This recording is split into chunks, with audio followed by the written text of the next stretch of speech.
Hi everyone, and welcome to already episode 3 of my Knitting Through the 1900s series, in which I basically work my way one decade at a time through the 1900s. The goal is to eventually get to some Victorian knitting patterns. This is episode 3, which means that we're in the 70s. And if you haven't seen the other episodes yet, I will link them in the little I button in the corner. And in the first 2 decades episodes, I really had to go and find patterns. For the 70s, however, I already have one. And I bought this pattern a couple of years ago when I first decided to get fleetingly back into knitting. And I bought this pattern on Etsy, and that was a big mistake because when I grew up I learned how to knit from my mom, but I could only do the knit stitch, and I've only ever successfully, and I use the word lightly, been able to make a scarf. Just a straight rectangular scarf, and I saved successfully, but the tension was all over the place. It was a bit wonky.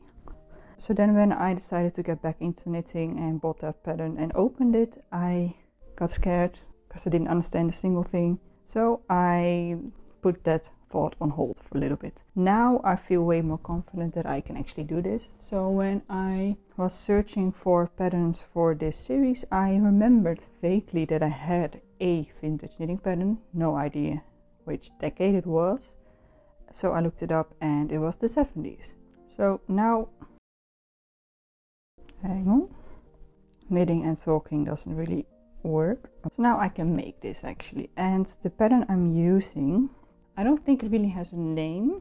Pretty sure it's from a magazine, just the way it's formatted screams magazine to me. And it is for a cropped sweater with some interesting panels and then panels of purl stitches in between. I thought it would be fun, and the yarn I'm using is this Drops Alpaca in the shade 3900, and it's a really lovely red color. It's almost a Christmassy red, which works pretty well for me because this year I don't really have plans to make a Christmas sweater, mainly because I've got so many other projects planned I don't have the time. So this will kind of double as my Christmas sweater of this year. And I've read through the instructions, and I can definitely tell that just by how many pages it is. I think it's maybe 1 page in total, just formatted differently so it looks like more. So that means that there's not a lot of instructions, but so far I've read through it and didn't really come across anything that already confused me.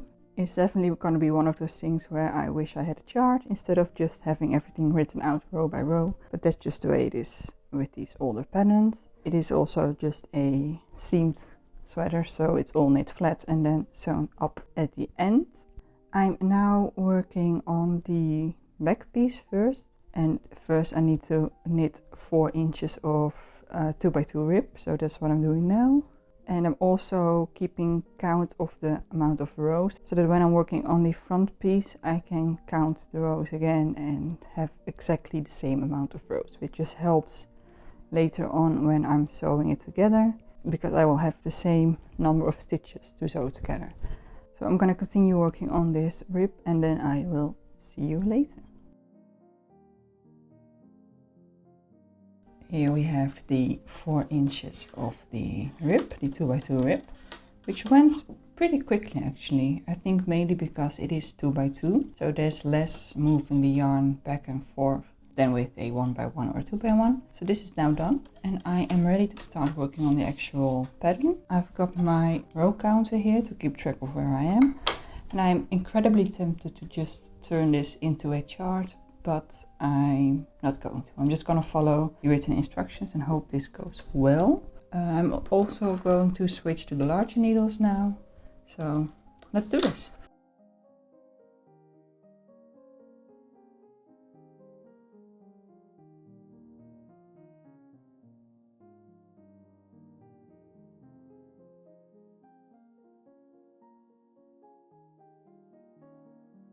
So here it is, the first pattern repeat is done. So it's a repeat of 18 rows, and then we have this little diamond shape and then the purl stitches in between. So here it is, and I think it's looking great so far. And it's a pretty simple pattern, so it goes pretty quickly. One thing that I found was a bit interesting was that, for example, here we have a combination of knit 2 together for the decrease, but then for the other decrease we have knit 2 together through the back loop, whereas I was expecting this to be a slip slip knit. So far we've had kind of 3 different decrease combinations, I'd say. In the 90s we had only knit 2 together for both sides. The 80s was knit 2 together and slip slip knit, and now we have knit 2 together and knit 2 together through the back loop. So that's interesting. So I need to do this until the back measures 9.5 inches, and then it's time to start shaping the armhole. So I'm just gonna go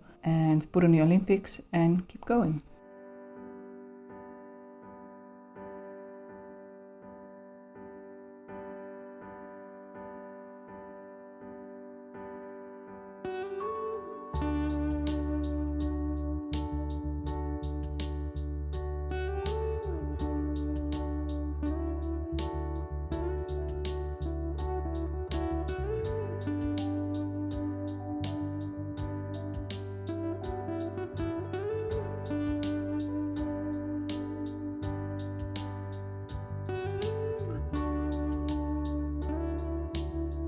I finished the back piece.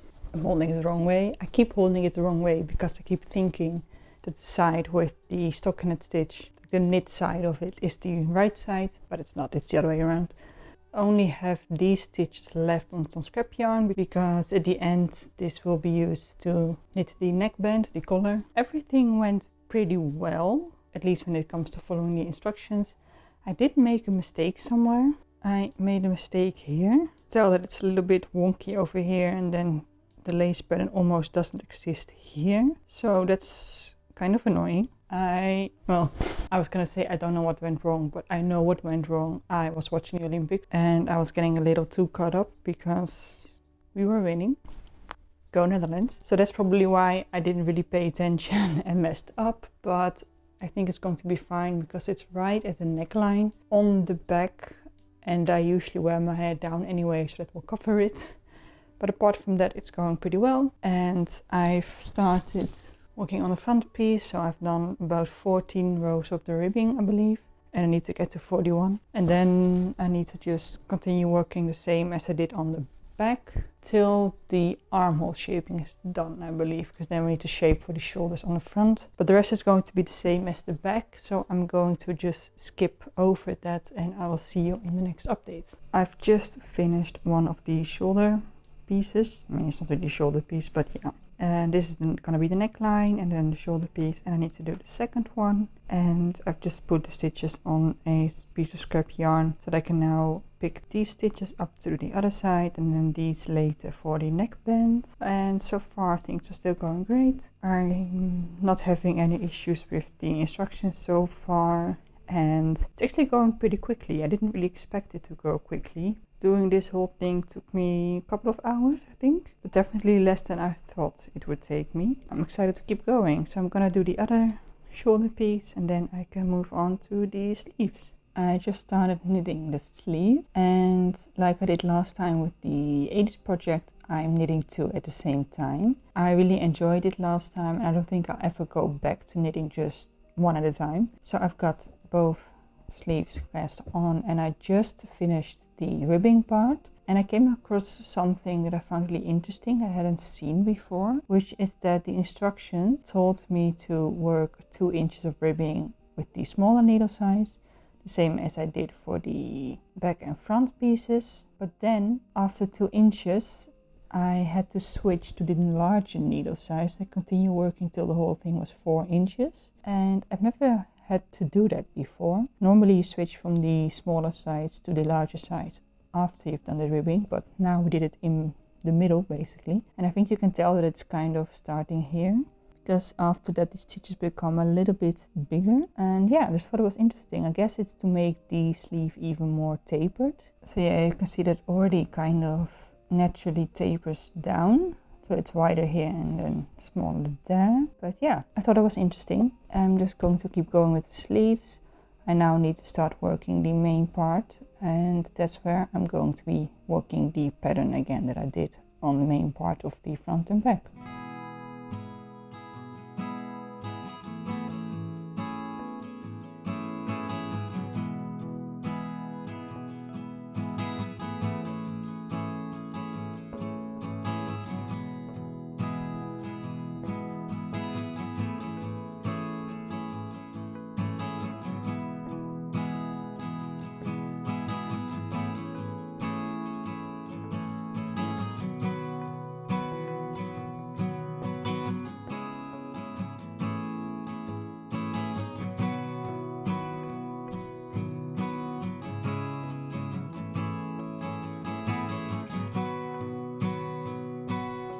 So I finished the sleeve and I'm just now blocking it really quickly, both of them, and this is something that they actually tell you to do in the instructions. I haven't really done that before, but I do really like the idea of doing this so that the edges here can get nice and flat to make the sewing easier. And I've also already done the same for the front and back pieces, so they are all done and ready to go.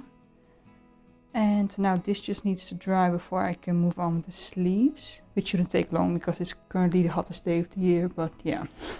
This should be done in a couple of hours. So whilst I'm waiting for this to dry, I've moved on to the next step, which is to work the collar.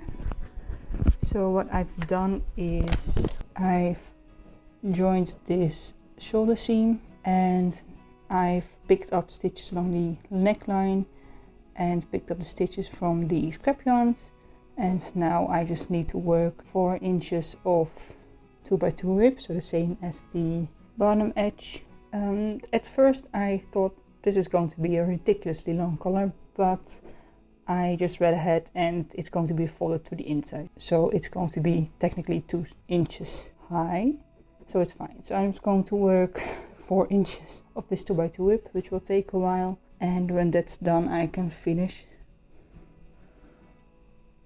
these sleeves.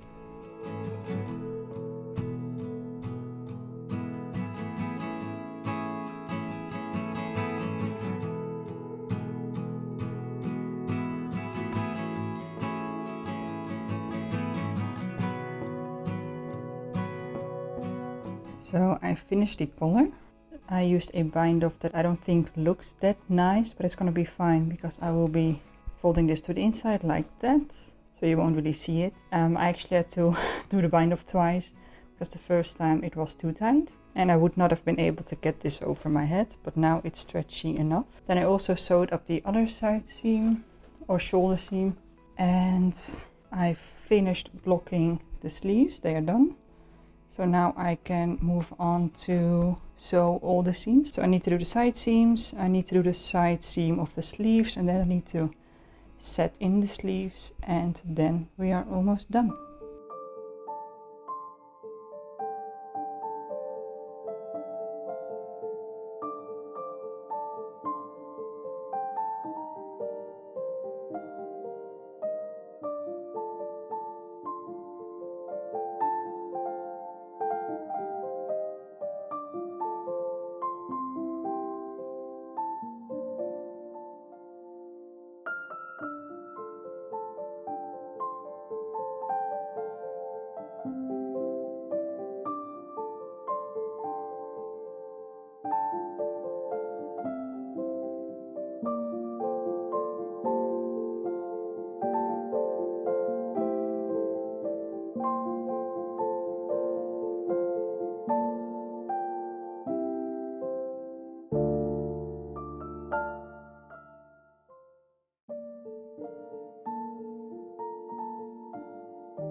So this is the end result. This is my finished 70s sweater.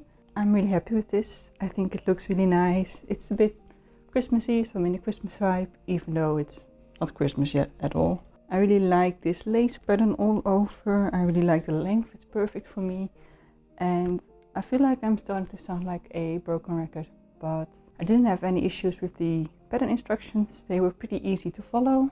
At first I was a little apprehensive because there were almost no instructions, but I think I ended up really liking that. It was really to the point and it was very clear. So far so good. I'm excited to get started on the next one, which is going to be 60s, and the next knitting video is going to be something different. So we're taking a little break from this series, just a 1 video break, and then after that we'll go to the 60s, and I'm really excited for that one. I've just bought the pattern and I'm looking for the right yarn, but I'm really excited about that one, so do stay tuned. So yeah, very happy. Excited to start wearing this when it gets colder. But for now, thank you for watching. I hope you have a great day and I will see you in the next video. Bye!